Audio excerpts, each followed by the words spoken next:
Sahabat-sahabatku yang dimuliakan Allah Subhanahu wa ta'ala.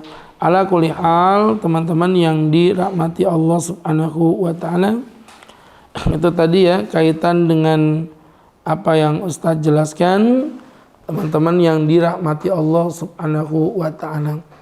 Baiklah, sama tetangga udah clear. Itu tadi T yang pertama, yaitu taubatan nasuha. Kemudian berikutnya, teman-teman yang dirahmati Allah Subhanahu wa ta'ala, itu adalah T yang kedua, berarti adalah terapi akhlaknya. Jadi akhlaknya kudu diterapi, teman-teman, menjelang Ramadan. Kalian kalau ngelihat ada pemain bola itu kayak Ronaldo gitu ya, nendang bola dari tempat yang sulit di pinggirnya gawang, tapi bolanya bisa melengkung ini, bisa mojok tak begitu, itu gimana ya? Kita kalau ngeliat gitu tuh seakan-akan kita gini, wih Ronaldo hebat ya, kayak seakan-akan tuh bawaan lahir. Enggak, Ronaldo bisa begitu karena dia latihannya luar biasa. Nah latihannya kan nggak disuting, kita nggak nonton latihannya. Yang kita tonton itu cara bermainnya Ronaldo di lapangan. Kita ngeliat ulama juga begitu. Kenapa ulama bisa ibadahnya begitu hebat, begitu luar biasa? Ya gimana nggak hebat, teman-teman? Ya kan Ronaldo latihan tiap hari dari kecil, memang bermain bola terus. Nah atas sebuah perjuangan yang luar biasa itulah akhirnya Ronaldo pun bisa mendapatkan keahlian seperti itu. Nah kita menjelang Ramadan juga begitu, maksud Ustadz. Ayo teman-temannya diterapi akhlaknya. Dari, mohon maaf, contoh-contoh misalnya, kita buat target Ramadan ini harus perfect, sempurna dari segala sisinya. Misal contoh Pak Ustadz, saya harus mencetak Ramadan yang berbeda. Maka poin pertamanya, jangan campurkan Ramadan Anda dengan kemaksiatan. Apa hukumnya orang berpuasa tapi nggak sholat? Itu pertanyaan macam apa saya bilang? Anda mengatakan kata-kata itu sama kayak gimana ya? Apa hukumnya air aqua 1 tandon kalau saya tetesin dengan setetes air kencing? Apa kira-kira? Menjijikkan kan jatuhnya. Sama kayak begitu. Jadi Anda itu sedang mencampur kemaksiatan dengan kebaikan. Itu nggak nyambung gitu loh teman-temannya. Sehingga sahabat-sahabatku yang dimuliakan Allah Subhanahu wa ta'ala, ini menjadi pembelajaran untuk kita bersama. Maka sahabat-sahabatku yang dirahmati Allah Subhanahu wa ta'ala, ini menjadi pelajaran untuk kita bersama ya. Bahwa akhlaknya mulai diterapi. Poin pertama tadi, tinggalkan maksiatnya. Jangan puasa tapi nongkrong di sana tuh, di Melawai, sore-sore ngabuburit. Lah, sore-sore itu ngejar pahala. Ini malah ngejar burit. Lah kan namanya ngabuburit. Iya. Nyari pahala, ini malah nyari burit. Jadi teman-teman yang berbahagia, tahu burit kan ada? Burit yang itu, yang pramuka kalau malam-malam itu ya. Jurit itu kalau perempuan yang matanya gini-gini tuh. Jurit itu kalau Ustadz dulu buat skripsi itu. Baik-baik. Memang kalau tidak muda itu namanya jilid ya. Oh sorry. Jadi teman-teman yang dirahmati Allah Subhanahu wa ta'ala, itu maksudnya. Sahabat-sahabatku yang dirahmati Allah Subhanahu wa ta'ala, ya maka tinggalkan maksiat. Apalagi ya puasa tapi masih gemar ngegosip gitu-gitu tuh loh. Itu tuh puasa kita nggak batal, tapi akan menghancurkan kualitas ibadah puasa kita. Clear? Kemudian yang kedua, Ustaz titip nasihat juga, puasa tapi melakukan tindakan-tindakan yang sia-sia, yang sifatnya zong. Ya contoh misalnya apa? Puasa-puasa sibuk kerjaannya apa? Nge-mall. Ngapain gitu? Apalagi 10 hari terakhir loh, ini enggak main-main loh. Saya bilang, bisa-bisanya kalian 10 hari terakhir itu. Ya, kalau kita belajar tuh bisa-bisanya 10 hari terakhir, teman-teman yang dirahmati Allah Subhanahu wa ta'ala, kalian nge-mall gitu. Padahal itu momen dimana Allah akan menurunkan rahmatnya di 10 hari yang terakhir yang disebut dengan malam Lailatul Qadar. Coba bayangin kalau orang beribadah pada malam hari itu seakan-akan beribadah 1000 bulan. Nah kalau kalian lagi beli baju pada malam hari itu, kayak beli baju 1000 bulan. Apa nggak single ya tangan kalian begini?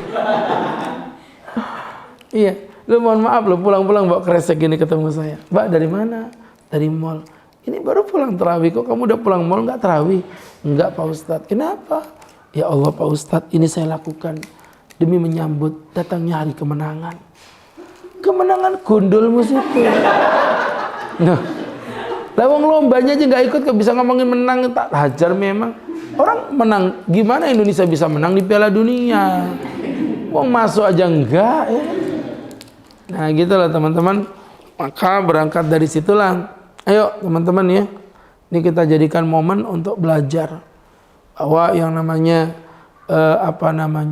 Ramadan, jauhkan dari perbuatan yang bersifat sia-sia. Apapun itu. Aneh loh kadang-kadang begitu ya. Ustadz mohon maaf, gak usah munafik tadi ya. Ustadz sendiri gimana? Apa kabar? Hah? Ustadz sendiri gimana? Apa kabar Ustadz? Ustadz kan juga mohon maaf beli baju baru kan? Iya. Belinya juga di mall kan? Kalau begitu sama dong, beda. Ustadz belanjanya bulan Rajab. Bulan Sa'ban, kalian belanjanya bulan Ramadan. Lagi kalau udah tanggal 20 tuh ketika THR cair tuh mulai kalap, kerasukan. Allahu Akbar. Wah. Itu rasa mau ke mall tuh gimana gitu kan. Ya, jadi orang OKB, orang kaya baru, gimana nggak gaya dia. Padahal mohon maaf ya, Ustadz beli baju, tapi udah lengkap ini. Loh ini loh udah lengkap, untuk lebaran kami udah siap. Serius gak bercanda Ustadz. Mi, gimana bajumu? Aman Bi. Lebaran 3 hari aman ya? Aman. Anak-anak gimana? Aman Bi. Keluarga Samarinda gimana? Ibu mertua? Aman Bi. Mantap. Gitu. Bagus lah. Abi gimana? Abi nggak usah dipikirin, nanti banyak perusahaan yang kasih biasanya ya. Jadi teman-teman, perusahaan lain bukan Sadina ya. Sadina sehingga saya belum pernah sih.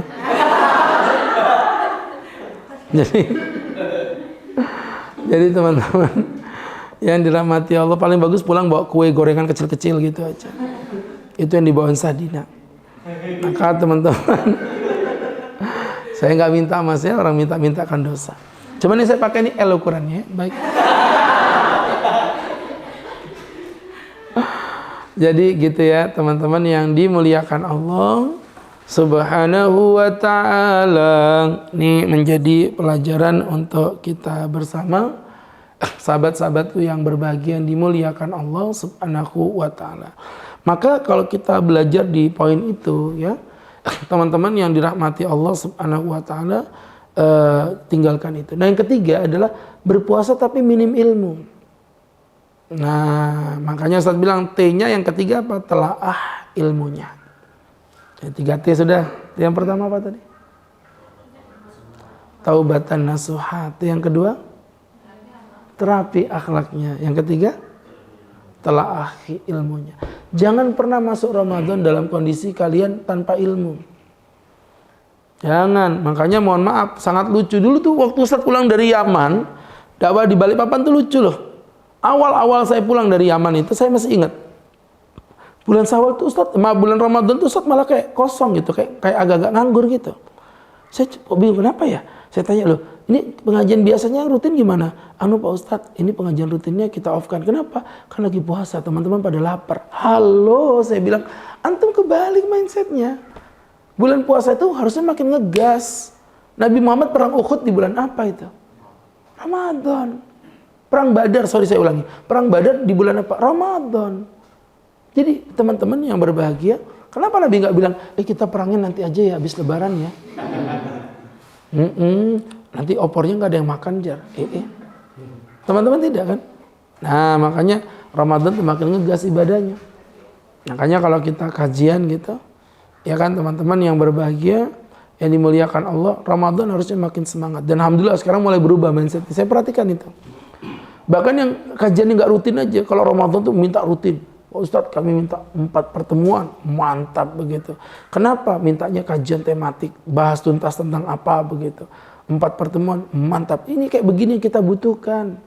Kalau teman-teman berpuasa tapi nggak tahu hukumnya, nyahok.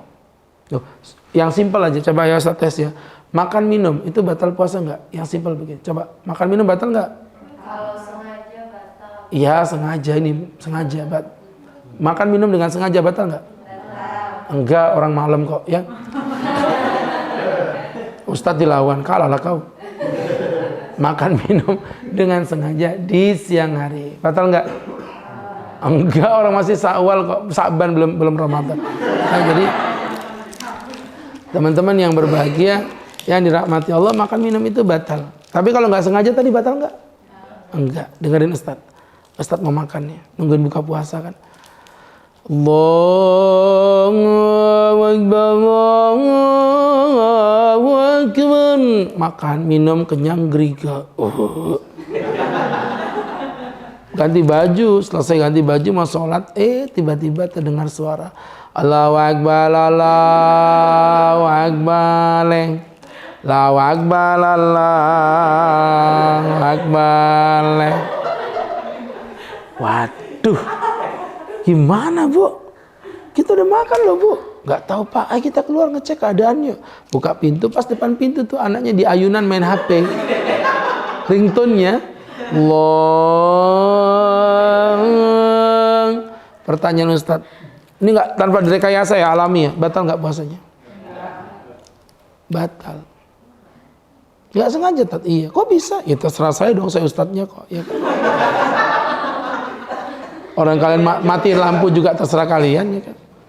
Batal itu.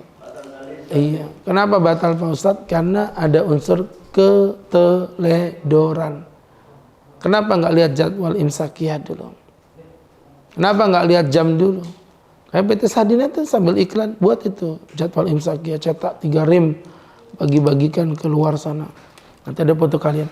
Kami dari Sadina mengucapkan selamat menjalankan berbuka puasa. Ya, teman-teman yang berbahagia, yang dirahmati Allah Subhanahu Wa Taala. Jadi gitu ya. Nanti teman-teman buka apa namanya?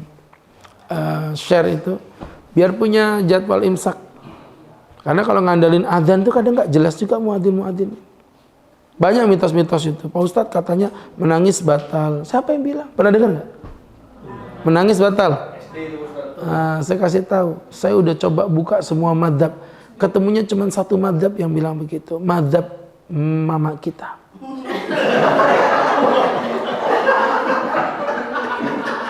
Ya. Kenapa? Karena mamanya stres, lapar, anaknya nangis. Terusin, batal kok. Anaknya gini, iya mak.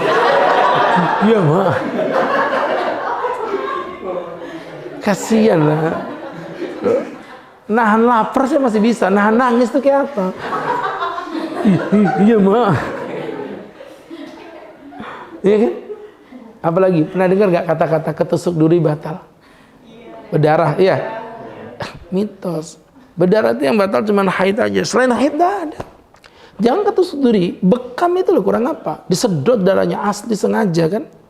Bekam tidak batal. Tahu bekam nggak sih? Iya. Di Inggris sana sekarang malah dipopulerkan.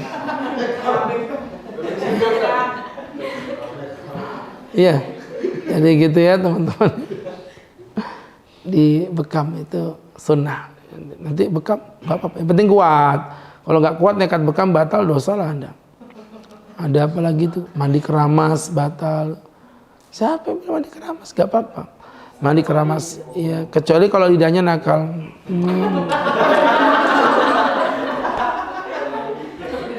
Dah, itulah nanti yang insya Allah akan kita bahas. Kapan Tat? Ketika nanti kita udah berada di bulan Ramadan. Insya Allah nanti untuk Ramadan kita udah sepakati dengan panitia, kita akan buat untuk kajian beruntun ya. Insya Allah nanti kita ambil tema pernak-pernik fikih Ramadan, bukan fikih puasa ya, fikih Ramadan, jadi lebih luas pembahasannya. Di situ nanti ada tentang puasa, ada tentang i'tikaf, ada tentang zakat fitrah, ada tentang apalagi qiyamul lail dan lain sebagainya. Insya Allah lah kita belajar teman-teman ya. Dan memang nanti kita ambil katanya pulangnya lebih cepat ya. Jadi kita mulai insya Allah jam 2. Mudah-mudahan nanti bisa kita kontinukan setiap hari Senin secara istiqomah. Dan teman-teman bisa hadir ya dengan kontinu. Karena Ramadan kalau kita nggak dekat dengan ilmu lah, gimana kita mau mendapatkan ibadah yang sempurna. Baik teman-teman, tafadhol ya. Untuk sharing selanjutnya kita buka untuk sesi tanya jawab. boleh berkaitan dengan tema, boleh di luar tema. Tafadhol teman-teman. Biasakan untuk bertanya, jangan malu-malu. Silakan. Terkait dengan orang tua tadi Ustaz, boleh saja orang tua itu kan malah dengan pemikiran yang lama masih melekat gitu Ustaz, tentang keagamaan gitu Ustaz. Dengan cara penyampaian halus sudah segala macam, sepertinya keyakinan itu masih dalam bekasnya gitu Ustaz. Karena juga mungkin dengan kurangnya ilmu, kurangnya juga mungkin istimewa ibadah yang lainnya, terus penyampaian kita sampai ada penekanan itu gimana? Jadi sesuai tadi yang saya sampaikan ya, kewajiban taat pada orang tua itu berbatas pada apa?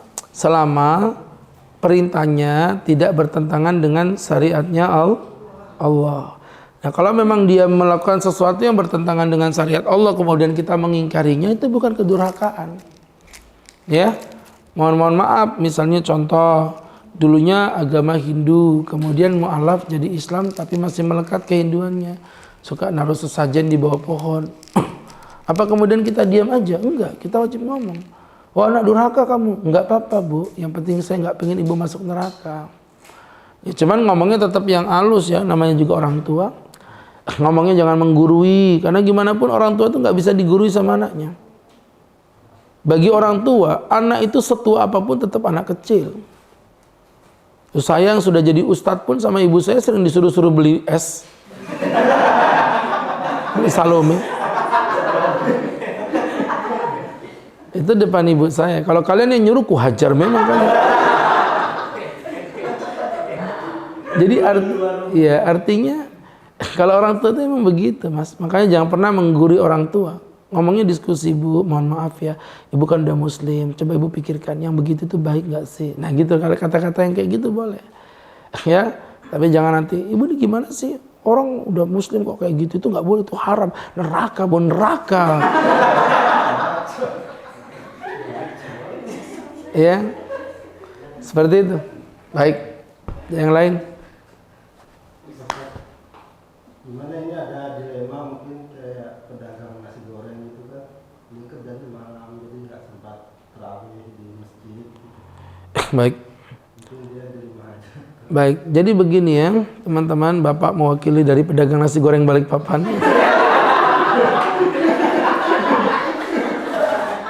Baik. Kita memang kalau berbicara ideal ya tetap harusnya sholat tarawih. Itu kalau kita berbicara ideal ya. Tapi memang tidak bisa dipungkiri dalam kehidupan ini banyak hal yang kita nggak bisa melakukan secara ideal itu. Contohnya kayak tadi penjual nasi goreng, emang dia nggak mungkin jualan pagi-pagi. Maka atau jualan buka puasa gitu mungkin nggak bakal laku. Maka dia jualannya malam-malam. Nah selama itu memang bukan perkara wajib ya kami nggak bisa menghakimi ya.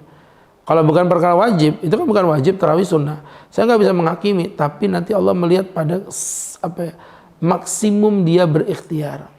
Contoh teman-teman UPIK itu, kata Petan Ustadz rutin ngisi di kajian UPIK itu, mereka kalau Ramadan itu masuk jam pagi, pulangnya jam 10 malam. Ya nanti masuk 10 malam, pulangnya 10 pagi. 12 jam kerjanya di sana. Ya. Nah, waktu saya ngomong, kalian kalau pulang malam gitu gimana? Kami nggak bisa tarawih, jangan. Kalau kalian bilang nggak bisa tarawih, oke. Memang mungkin keadaan nggak memungkinkan. Tapi kalau kalian niat, insya Allah mudah itu. Caranya gimana? Nanti jam 10 sesama yang pulang jam 10 janjian. Buat tarawih berjamaah di musola situ. Ya, buat tarawih berjamaah di musola, imamnya siapa? Janjian. Tarawihnya cukup 11 rakaat dengan surat yang terulang-ulang, Qul huwallahu ahad dengan inna a'taina. Saya bilang gitu, enggak apa-apa. Daripada tidak sama sekali. Nah, termasuk tadi pedagang nasi goreng juga begitu. Pulang dari pedagang nasi goreng, ya Pak, kemudian nanti jangan lupa untuk sholat tarawih dulu sebelum tidur. Orang cuman 11 rakaat, kalau cuman surat pendek itu paling-paling ya 20 menit selesai sebenarnya itu Pak. Ya, begitu. Baik. Ada yang lain?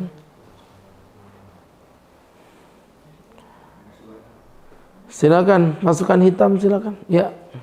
Ustaz, hukumnya sikat gigi pada bulan Ramadan itu apa?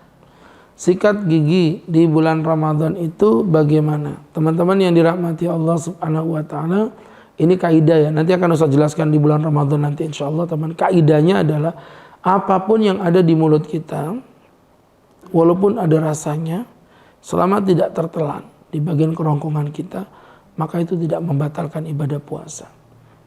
Jangan sikat gigi, ini paha ayam, kau gigit dari pagi sampai malam ini. Selama tidak tertelan, tidak batal. Cuman kau kurang kerjaan. Jelas ya? Jadi kesimpulannya sikat gigi tidak dilarang. Cuman Mbak, saya garis besar juga. Kalau Anda bisa sikat gigi sebelum subuh, sebenarnya lebih afdal sebelum subuh aja. Mau tahu kenapa? Karena kalau ketelan itu batal. Karena ada unsur keteledoran. Ya dong, sikat gigi itu kan bisa harusnya sikat gigi sehari berapa kali? Normalnya sehari berapa kali? Normal, bukan Ramadan. 2 kali. Kalau sikat gigi 2 kali, apa bedanya sikat gigi habis sahur sama sikat gigi mau tidur? Selesai kan? Tapi bau mulut itu nggak bisa dibersihin dengan sikat gigi. Itu bau kholuf itu dari lambung. Nggak bisa walaupun kau sikat gigi, tetap bau mulut juga. Karena bukan dari mulut baunya itu dari lambung.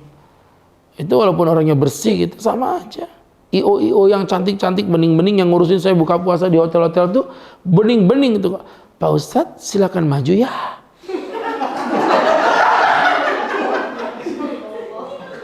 Itu yang cantik aja begitu, apalagi kayak gini-gini ini. Itu udah bau bangkai tikus sudah. Tapi itu kan di mata Allah lebih wangi daripada minyak kasturi. Tapi di mata Allah, bukan di mata manusia. Mbak kasturi, kasturi, itu bukannya kasturi malah meninggal dunia. Nah, ada yang lain. Ayo. Kalau bersiwaknya, Apalagi siwak, Thomas. Mas harusnya kebalik. Banyak tanya siwak, terus saya bilang boleh. Anda baru tanya, kalau sikat gigi gimana? Tak gitu. Karena kalau sikat gigi aja boleh, apalagi siwak. Siwak itu kan malah nggak ada rasanya. Lebih boleh lagi. Yang penting siwaknya jangan dikunyah. Ya. Kalau siwaknya dikunyah, batal lah. Seperti itu. Oke, yang lain. Ada yang lain jamaah? 5 4 3 Silakan. Ustaz, mau tanya satu. Silakan. Kalau puasa itu Ustaz, terus nangis kan makruh ya Ustaz? Ya lanjutkan dulu aja. Apakah apa namanya? Itu apakah lebih baik dibatalkan puasanya atau dilanjutkan?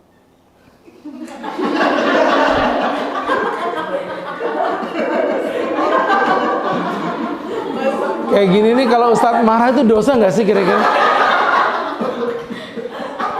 Kalau saya banting meja gitu misalnya, itu kira-kira berdosa nggak kira-kira?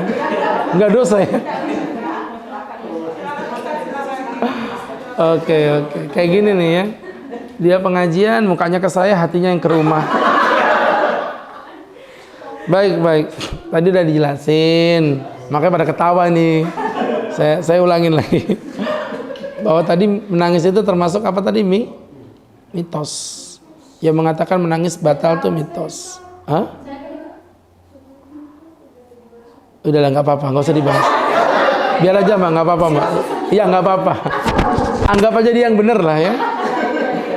Jadi teman-teman, menangis itu tadi Ustaz katakan itu mitos. Jadi menangis itu tidak membatalkan. Termasuk tadi dikatakan memakruhkan, tidak ada. Makruh aja enggak, menangis itu enggak ada loh. Kok enggak ada hubungan sama sekali? Bahkan tidak ada satu dalil pun yang ngomongin tentang menangis di dalam puasa. Itu poinnya ya, kecuali kalau Anda nangis sambil makan roti. Kurang ajar.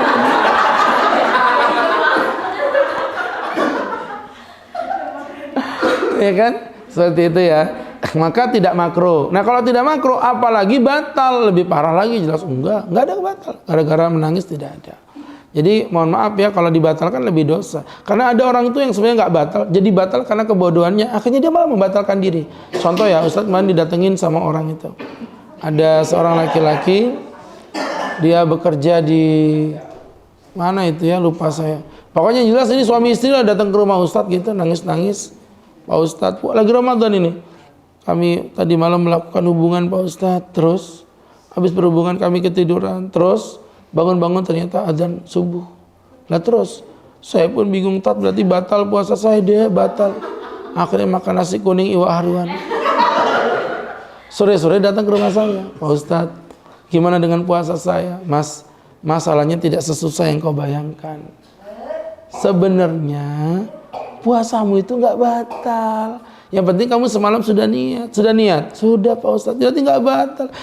Jadi saya nggak batal tadinya. Nasi kuning iwak haruan kok, wajar memang. Itu nasi kuning makanan biasa, tapi kalau bulan Ramadan, jangan nasi kuning, kecoa aja kayak kurma. Sunlight warna hijau kayak marjan rasa melon. Tahu nggak sih? Ya Allah ya. Baik teman-teman, itu ya. Mudah-mudahan bisa diambil manfaat untuk kita bersama. Insyaallah nanti kita jumpa lagi di bulan Ramadan. Ya, kita akan masuk ke bulan Ramadan tanggal 23 kemungkinan besar ya. Dan kita nanti jumpa insyaallah di tanggal 27, tanggal 3, tanggal 10, tanggal 17 dalam rentetan pesantren Ramadan PT Sahdina. Ya, namanya Sanlat. Apa Sanlat? Pesantren Telat. Baik teman-teman, kita cukupi sekian, kita tutup dengan doa.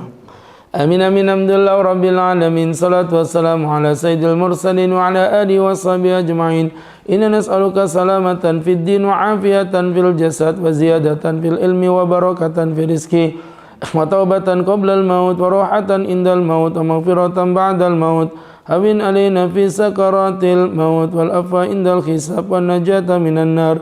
Rabbana atina fid dunya hasanah wa fil akhirati hasanah wa qina adzaban nar. Rabbana wa sallallahu ala sayyidina Muhammad nabiyil ummi wa ala alihi wa sahbihi wa sallam warzuqna lahul mutaba'ati lahu zahiran wa batinan ya arhamar rahimin.